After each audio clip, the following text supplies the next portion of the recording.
नमस्कार दोस्तों, good afternoon from Rameswaram. कल रात ओवरनाइट जर्नी करके मैं पहुंचा हूं आज रामेश्वरम। आज डेट ऑफ जर्नी है 27 दिसंबर 2025। टाइम हो रहा है लगभग 2:45 PM। होटल में चेक इन करने के बाद, फ्रेश होने के बाद मैं सीधा आया हूँ दर्शन करने के लिए। लेकिन यहाँ पर कुछ प्रोसेस है मंदिर में दर्शन करने का, तो सबसे पहले मैं आपको वो बताने वाला हूँ। तो फिलहाल मैं हूँ नॉर्थ गेट के पास, जो मेन मंदिर है उसका जो नॉर्थ गेट है, मैं उसके पास अभी खड़ा हूँ यहाँ पर। और रामेश्वरम की मैं स्टोरी बता दूँ आपको पहले। रामेश्वरम का नाम कैसे आया बेसिकली। तो रामेश्वरम का नाम आया राम के ईश्वर जो शिव जी हैं। जब श्री राम लंका पर विजय प्राप्त करके यहाँ पर आए थे, तो ऋषि मुनियों ने उनको बोला था कि ब्रह्म हत्या का दोष करने के लिए उनको कुछ पूजा करनी पड़ेगी शिव जी की। तो हनुमान जी जो है वो कैलाश मानसरोवर से शिवलिंग लेने गए, बट शाम होते होते उनको काफ़ी टाइम लग गया, जिसकी वजह से जो सीता माता है उन्होंने बालू का शिवलिंग बना दिया। और बालू का शिवलिंग बनने के बाद जैसे ही श्री राम ने उनके ऊपर जल अर्पण किया, तो वो बालू ठोस हो गया। तब से यहाँ पर फिर उसके बाद हनुमान जी भी अपना शिवलिंग ले आए थे टाइम पर। तो तब से यहाँ पर दो शिवलिंग हो गए हैं। एक है आपका रामलिंगम, दूसरा है विश्वलिंगम। तो मंदिर में जब भी आप एंट्री करते हो तो सबसे पहले आपको विश्वलिंगम के दर्शन होते हैं, उसके बाद आप रामलिंगम के करते हो। तो चलिए शुरू करते हैं इस ब्लॉग को, और जो भी प्रोसेस है वो बताता हूँ मैं आपको किस तरीके से प्रोसेस होता है यहाँ पर दर्शन करने का। सबसे पहले हम चलते हैं अग्नि तीर्थम। अग्नि तीर्थम के बारे में आपको वहाँ पर बताता हूँ पहुँचकर। तो ये प्लेस है अग्नि तीर्थम। सबसे पहले आपको यहीं आना होता है, इसी प्लेस पर अग्नि तीर्थम में। ये आप देख सकते हैं, ये पीछे का रास्ता है। यहाँ पे ईस्ट गेट के ठीक सामने आपको अग्नि तीर्थम आना होता है। पुराणों के अनुसार माना जाता है जब सीता माता लंका से वापस आई थी, तो उन लोगों ने उनकी शुद्धता पर, प्योरिटी पर क्वेश्चन किया था। तो उसी के लिए उन्होंने अग्नि परीक्षा से होकर गुजरना पड़ा था उनको। और बाद में फिर अग्निदेव स्वयं प्रकट हुए थे और उन्होंने अपने पापों का प्रायश्चित किया यहाँ आकर। तो सबसे पहले आपको इस प्लेस पर आना होता है। यहाँ पर स्नान करने के बाद आपको फिर मंदिर में 22 कुंडों का स्नान करना होता है, और फिर उसके बाद आप मंदिर के अंदर प्रवेश करते हैं। 22 कुंड आपको एंट्री मिलेगी नॉर्थ गेट से। ईस्ट के बाद आपको थोड़ा नॉर्थ की साइड जाना पड़ेगा। तो वैसे तो सारे गेट पास पास हैं, और आप मेरे पीछे देख सकते हैं, ये है खूबसूरत सा बे ऑफ बंगाल।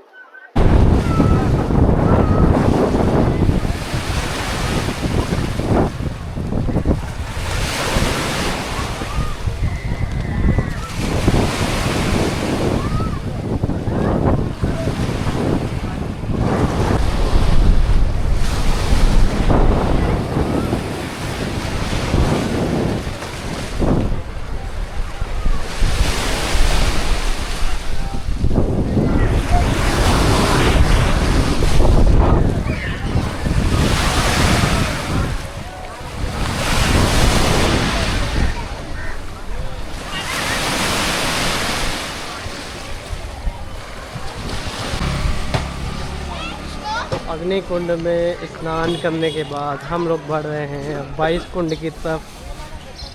22 कुंड का एक अलग सिग्निफिकेंस है, और वो सिग्निफिकेंस ये है कि जब सेना वापस लौटी थी श्री राम की, तब उनको बहुत प्यास लगी थी और चारों तरफ पानी बहुत सॉल्टी था। अब उन्होंने अपने 22 बाणों से इन 22 कुंड को स्थापित किया था, और इन सब में से बहुत ही मीठा जल जिसको बोलते हैं वो आया था, प्योर वाटर एकदम पीने लायक, जिससे उनकी सेना ने प्यास बुझाई थी। तो चलिए वहाँ पर भी चलते हैं और देखते हैं। जो ईस्ट गेट है उसके सामने अग्नि तीर्थम है। बाकी हम लोग जा रहे हैं अभी 22 कुंड की तरफ, जो है आपका नॉर्थ गेट पे। तो अग्नि तीर्थम आपका ईस्ट गेट के पास है। तो अब हम नॉर्थ गेट से एंट्री कर रहे हैं और 22 कुंड की तरफ जा रहे हैं। अग्नि तीर्थम में स्नान हो चुका है। अब ये देख सकते हैं, ये नॉर्थ गेट है। तो 22 कुंडों का स्नान मैंने कर लिया है, आप ये देख सकते हैं। हाँ, रश थोड़ा ज़्यादा है आज, आप देख सकते हैं।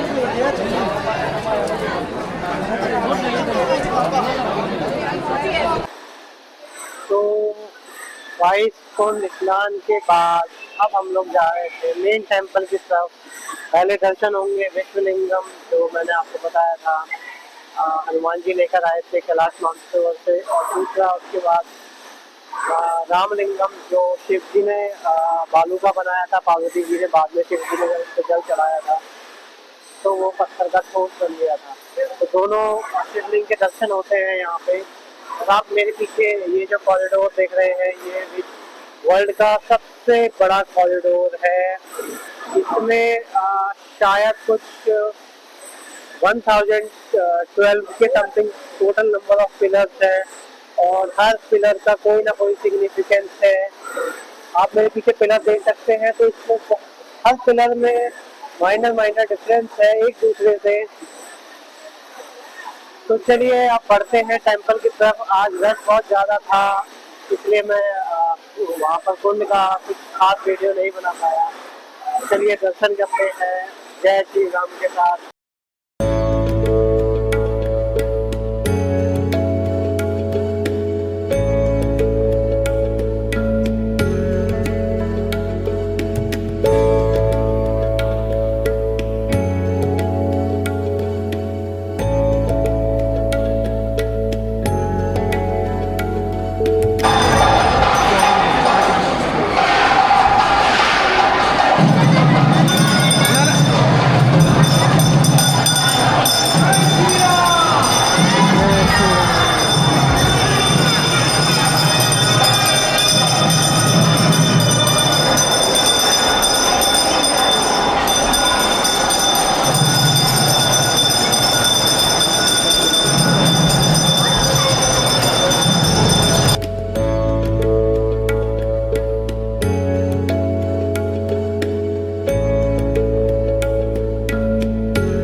तो फाइनली हमने दर्शन कर लिए हैं अपने, और आप ये देख सकते हो मैं हूँ नॉर्थ गेट के जस्ट सामने। ये नॉर्थ गेट है, ये इसका नाइट व्यू है।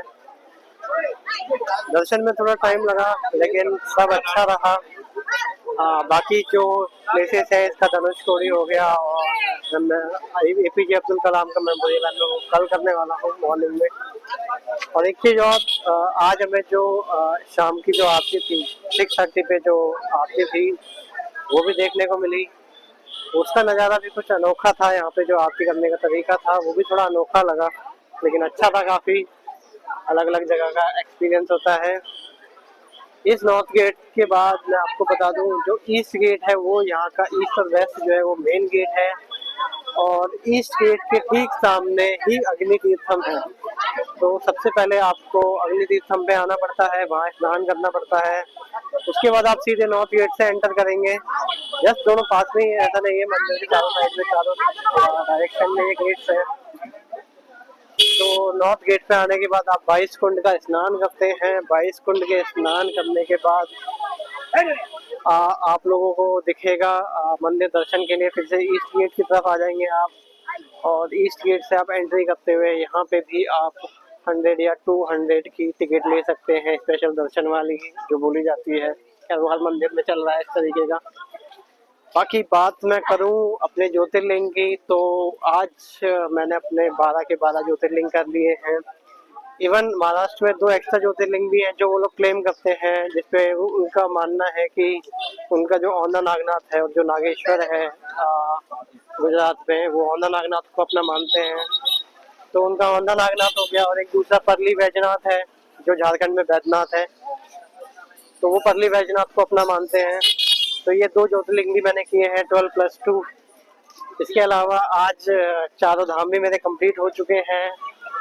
और अगर मैं उत्तराखंड के छोटे धाम की बात करूं, तो गंगोत्री यमुनोत्री छोटे धाम में आता है, केदारनाथ बद्रीनाथ के अलावा, तो वो भी मैंने कंप्लीट कर लिया है। तो ये सारी चीज़ें मेरी साइड से हो चुकी है, तो बेहद खुशी है इस चीज़ की मुझे। तो बात करें, अब आप लोकल मार्केट देख सकते हैं। मैं नॉर्थ गेट से ईस्ट की साइड जा रहा हूँ। रात का नज़ारा कुछ मंदिर के पास इस तरीके का है। आप यहाँ से बहुत सारी चीज़ें, जैसे जो शीशल्स होते हैं, शंख हो गया, और बहुत सारी चीज़ें शॉपिंग कर सकते हैं। बाकी जो वेस्ट गेट है वहाँ पे भी है शॉपिंग करने का पूरा मार्केट। और यहाँ पे बहुत तरीके के डिजाइनर चीजें भी हैं जो आपको एक कोस्टल एरियाज में देखने को मिलती हैं। इधर भी देखिए छोटे छोटे मालाएं, शंख हो गए हैं और स्टोन्स हैं। एक नाइट व्यू आप इसका ईस्ट गेट का भी देख सकते हैं। ये एंट्रेंस है ईस्ट गेट की और ये आप जा सकते हैं इधर अग्नि तीर्थम के लिए ईस्ट गेट के जस्ट सामने ये जो रास्ता गया। बाकी इसके ठीक पीछे ही इस गेट के पीछे आपका वेस्ट आएगा और वेस्ट गेट आप जब भी रामनाथपुरम से रामेश्वरम के अंदर एंटर करते हैं तो आपको यहाँ पे सबसे पहले जो दर्शन होंगे वो वेस्ट गेट के ही होंगे। मार्केट भी आपका पूरा प्रॉपर वही है। तो ये आप देख सकते हैं ये मंदिर का है साउथ गेट। मैं आपको लेके चलता हूँ वेस्ट गेट की साइड पे और वो दिखाता हूँ। एक चीज और बता दूं मैं आपको, एक चीज मुझे पता चली है, सुबह एक मणि दर्शन बोला जाता है 5 to 6 मॉर्निंग में होते हैं। इसमें क्या होता है क्रिस्टल की तरह शिवलिंग दिखता है। जब सूरज की पहली किरण उसके ऊपर आती है तो क्रिस्टल की तरह ऐसे शिवलिंग दिखता है। लेकिन रश बहुत ज़्यादा है तो मॉर्निंग में पॉसिबल नहीं हो पाएगा वहाँ जाना। वैसे भी कैमरा अलाउड नहीं है तो शायद मैं भी नहीं देख पाऊँगा। और फिर मेरा आगे का प्लान भी है धनुषकोडी के बाद APJ अब्दुल कलाम का मेमोरियल और उसके बाद फिर मुझे कन्याकुमारी के लिए भी कल ही निकलना होगा। चलिए मैं आपको वेस्ट गेट दिखाता हूँ उसके बाद। तो ये आप देख सकते हैं ये है मंदिर का वेस्ट गेट और इसमें आप गोपुरम्स देख सकते हैं। गोपुरम्स मतलब जो साउथ में बोला जाता है एंट्रेंस गेट। तो ईस्ट और वेस्ट मैंने बताया था मेन है और इनकी हाइट लगभग इन गोपुरम्स की 78 फीट है। तो गेट कितने ऊपर है आप देख सकते हैं। और साउथ इंडियन के मंदिर फेमस होते हैं ड्राविडियन स्टाइल में। देवी देवताओं की स्कल्पचर्स लगे होते हैं इसमें। मेरे ठीक पीछे आप देख सकते हैं जो रोड जा रहा है ये सिंगल कनेक्टिंग रोड है रामेश्वरम के लिए। बिल्कुल स्ट्रेट चले जाएंगे तो रामेश्वरम का बस स्टैंड आएगा और उसके बाद फिर पंबन ब्रिज होते हुए। और जब आप सीधे आते हैं इस रोड से तो सबसे पहले मंदिर के वेस्ट गेट पे ही आप आते हैं। मार्केट जो है सारा इसी के आसपास है वेस्ट गेट के पास। और इधर भी आप देख सकते हो जब आप राइट साइड में एंटर करोगे ये पूरा मार्केट है यहाँ का मंदिर के पास। तो चलिए ये इसका नाइट व्यू है। बहुत ही अच्छा मार्केट लग रहा है। लाइटिंग बहुत प्यारी है। तो अब हो गया है डिनर टाइम और मैं जा रहा हूँ डिनर के लिए। तो मॉर्निंग में सुबह मिलते हैं जब हम धनुषकोडी के लिए जाएंगे। Bye bye, good night.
Good morning once again from Rameswaram. और अभी हम आए हैं धनुषकोडी की तरफ। स्कूटी मैंने ये हायर की है अपने होटल स्टाफ से जिसकी कॉस्ट मुझे पड़ी लगभग 800 रुपीज़ 24 आवर्स के लिए। तो सबसे पहला जो स्टॉप लिया है हमने धनुषकोडी की तरफ वो लिया है आफ्टर 12 किलोमीटर। और अब मेरे सामने ये देख सकते हैं ये है कोथन झरना। गोवर्धन ददामर टेम्पल। ये वही प्लेस है जहाँ पे श्री राम ने लंका पे विजय प्राप्त करने से पहले, जब विभीषण ने उनके सामने आत्मसमर्पण किया था, तो श्री राम ने उनका राज्याभिषेक करके उनको लंकापति बना दिया था विजय प्राप्त करने से पहले। तो ये वही जगह है। तो चलिए यहाँ पे दर्शन करते हैं और आप ये खूबसूरत नज़ारे देखिए यहाँ के।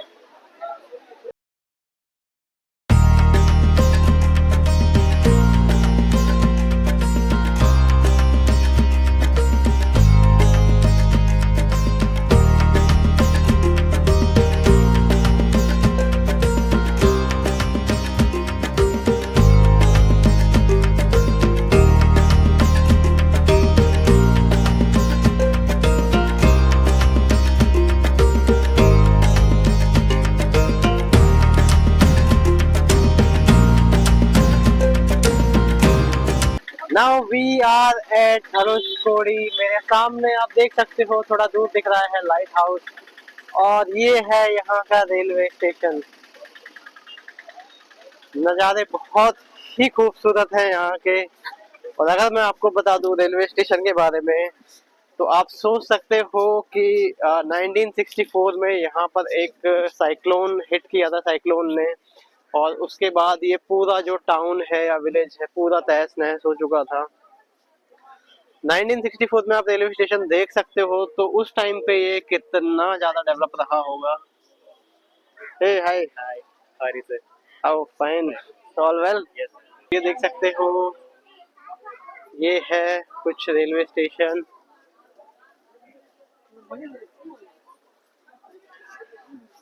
Hello, all good? यस, आपका सब बढ़िया एकदम। Trend.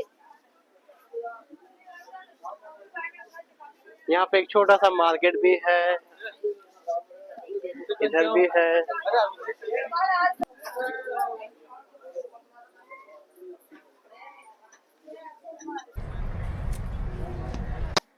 So this is Dhanushkodi.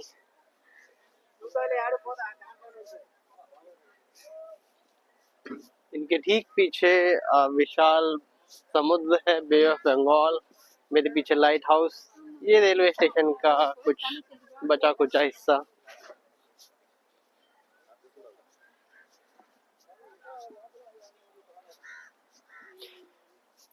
Official figures माने तो लगभग जब साइक्लोन आया था 22 दिसंबर 1964 में, यहाँ पर सब कुछ तहस नहस हो गया था और 2000 के समथिंग ऑफिशियली लोग इसमें मारे गए थे। बट आपको भी पता है कि ऑफिशियल और अनऑफिशियल बहुत ज़्यादा होता है। बट मैं ताज्जुब इस बात से हूँ देख के कि उस टाइम पे ये कितना डेवलप्ड एरिया था। बहुत ही स्टनिंग व्यू है यहाँ का, बहुत ही अद्भुत, बहुत ही खूबसूरत।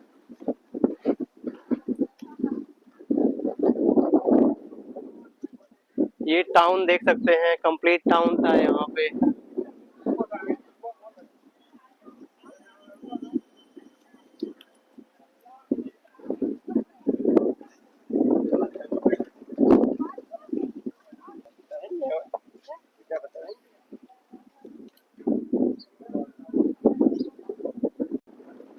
This is Bay of Bengal।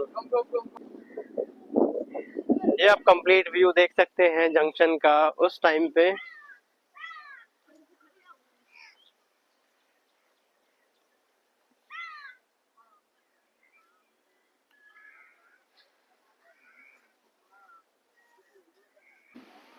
यहाँ पे आप बहुत ही खूबसूरत नज़ारे बे ऑफ बंगाल के देख सकते हो। दोनों साइड में सी है यहाँ पर।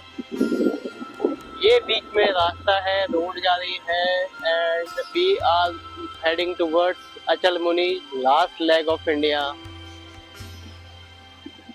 कितना शानदार व्यू आ रहा है यहाँ से।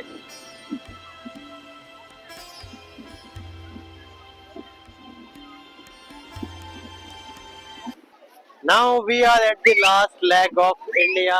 This is the Indian national emblem.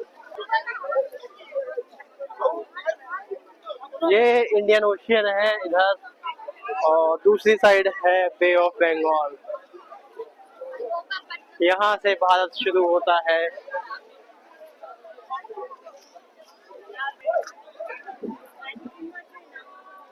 यहाँ पे Indian Ocean and Bay of Bengal का मीटिंग पॉइंट है और उधर है आपका बे ऑफ बंगाल। बहुत ही अद्भुत नज़ारा, बहुत ही अच्छा नज़ारा है। रश थोड़ा ज़्यादा है क्योंकि न्यू ईयर का टाइम है, क्रिसमस का छुट्टियाँ थी। यूजुअली रामेश्वरम में जो है इतना रश होता नहीं है, रामेश्वरम कन्याकुमारी में, बट ये टाइम ही ऐसा है, आप इंडिया के किसी भी कोने में चले जाइए, सब जगह आपको रश मिलेगा। तो this is the national emblem of India, showing India strength, unity, और यहाँ से हमारा भारत स्टार्ट होता है। लगभग 18 किलोमीटर का डिस्टेंस है श्रीलंका का यहाँ से, और आप देख सकते हैं बाई सी से आप जा सकते हैं श्रीलंका, लगभग 18 से 20 kilometre.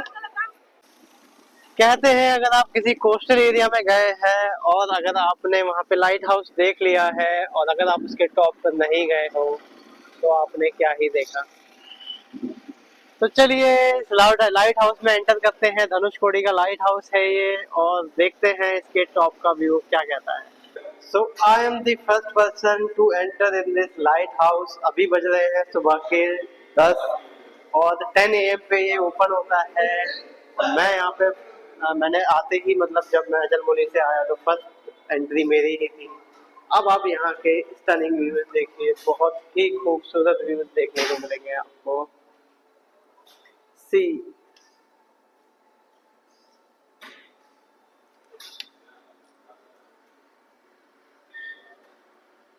This is the aerial view of Dhanushkodi light house from Dhanushkodi light house.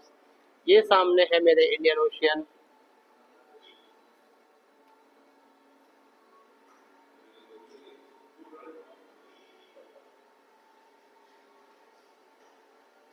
नज़ारे बहुत ही खूबसूरत और बहुत ही डिफरेंट।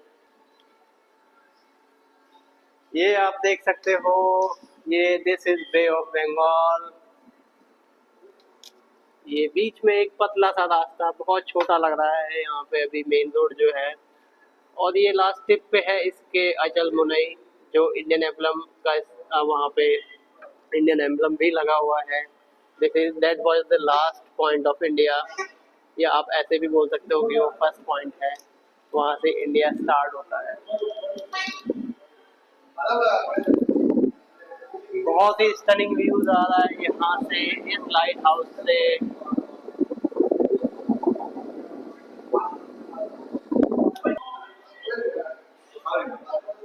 ये सीधा गया आपका रामेश्वरम की तरफ, पीछे तक आप देख सकते हो।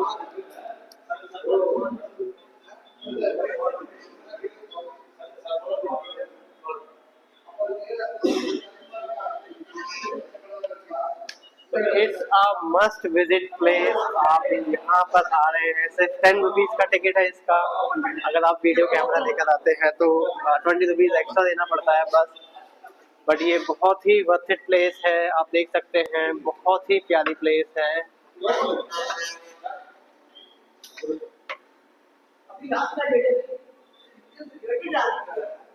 And this is the aerial view of Dhanushkodi lighthouse. अब हम आ गए हैं भारत के महान राष्ट्रपति श्री APJ अब्दुल कलाम के घर।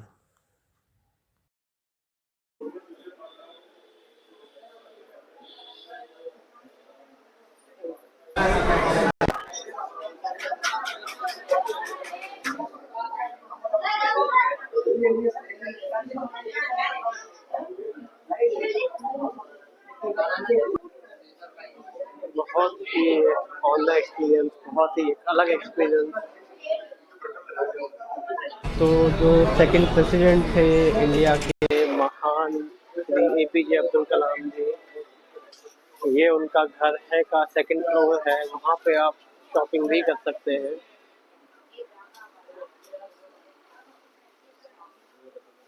तो मैं आ गया हूँ पंचमुखी हनुमान टेम्पल, और मैंने कलावा भी बनवाया है।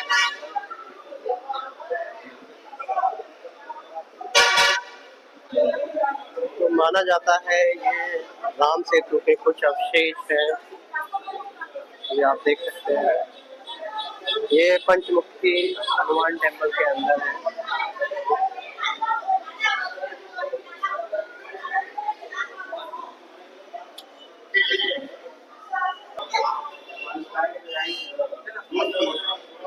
ये अवशेष आप देख सकते हैं राम सेतु के, बोला गया है।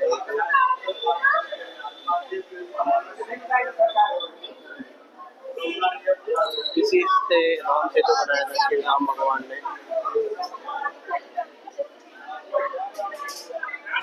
तो पंचमुखी हनुमान टेम्पल के बाद मैं जा रहा हूँ APJ अब्दुल कलाम मेमोरियल की तरफ। और यहाँ पर मैंने एक बहुत ही डिफरेंट चीज़ देखी। जो पत्थर मैंने अभी आपको दिखाए थे वो वाकई में फ्लोट कर रहे थे पानी के ऊपर। तो चलिए अब चलते हैं राष्ट्रपति जी के घर के बाद अब सीधे उनके मेमोरियल की तरफ। सो थोड़े से ट्रैवल के बाद आप देख सकते हैं मैंने एक कॉफ़ी ले ली है। ये है आपका स्वीट्स एंड स्नैक्स अलादी पटियम करके, ये बस स्टैंड के बिल्कुल ठीक सामने है। तो देखते हैं इनका कॉफ़ी का टेस्ट कैसा है। कॉफ़ी का टेस्ट तो ठीक है। इसके बाद हम आगे चलते हैं APJ अब्दुल कलाम मेमोरियल की तरफ। सो फाइनली मैं आ गया हूँ यहाँ पर भारत के महान राष्ट्रपति प्रेसिडेंट ऑफ इंडिया रहे श्री APJ अब्दुल कलाम के मेमोरियल में। आप उनके पीछे देख सकते हैं, मेरे पीछे ये है इनका मेमोरियल। बहुत ही खूबसूरत जगह है, बहुत ही अच्छा बना हुआ है ये मेमोरियल। अनाउंसमेंट बार बार लगातार हो रहा है यहाँ पे कि मोबाइल एंड कैमरा कुछ भी अलाउड नहीं है। इधर आप देख सकते हो ये मेन रोड है टूवर्ड्स मदुरई और ये है रामेश्वरम का। इसके ठीक सामने जब आप आते हो रामेश्वरम में एंटर करते हो तो लेफ्ट साइड में पम्बन ब्रिज से को क्रॉस करने के बाद आपको मेमोरियल दिखेगा। तो चलिए इसके अंदर देख कर आते हैं और कंक्लूड करता हूँ मैं अपने इस ट्रैवल ब्लॉग को। So Dr. APJ Abdul Kalam was the 11th president of India, well known as Missile Man of India। Missile के साथ साथ उन्हें छोटे बच्चों से भी बहुत प्यार था। तो आप इस मेमोरियल में उनको उन बच्चों की झलक भी देख सकते हैं मिसाइल्स के साथ साथ। He was the first scientist to become president of India and the time period was 25th of July 2002 till 25th of July 2007। तो चलिए इस ब्लॉग को मैं यहीं पर कंक्लूड करता हूँ doctor APJ Abdul Kalam memorial के साथ। और स्पेशल थैंक्स देता हूँ अपनी स्कूटी को भी, जिसने आज मेरा बहुत साथ दिया। मॉर्निंग में मैं निकला था धनुषकोडी के लिए। धनुषकोडी के बाद मैंने उससे पहले विभीषण का जो टेम्पल है वो भी कवर किया। उसके बाद मैं last leg of India Dhanushkodi से आगे, जिसको अरिचल मुनाई बोला जाता है, वहाँ भी गया। वापस आते टाइम मैं पहले डॉक्टर APJ अब्दुल कलाम जी के घर गया, उसके बाद पंचमुखी मंदिर, और अब यहाँ पर मैं आया हूँ मेमोरियल पे। मेमोरियल के बाद पम्बन ब्रिज भी यहाँ से पास है। बस मेरे पास उतना टाइम नहीं है क्योंकि मुझे आज ही कन्याकुमारी के लिए भी जाना है। और पम्बन ब्रिज मैंने वैसे कल कवर ऑलरेडी कर लिया था। एक लक्ष्मण तीर्थम थोड़ा मिस हुआ मुझसे। तो अगर आप फैमिली ट्रिप के साथ आते हो, फैमिली के साथ आते हो, तो एटलीस्ट 2 डे का मार्जिन लेकर आप यहाँ पे आइए। मेरे पास तो दिन बहुत कम था। तो चलिए मैं अपनी ट्रैवल ब्लॉग को यहीं पर कंक्लूड करता हूँ। अगर आपको ये पसंद आया हो तो प्लीज़ इसको लाइक कीजिए, शेयर कीजिए, सब्सक्राइब कीजिए। बहुत मोटिवेशन मिलता है इन सब चीज़ों से। तो अब मैं चलता हूँ कन्याकुमारी की तरफ। So good luck, thank you.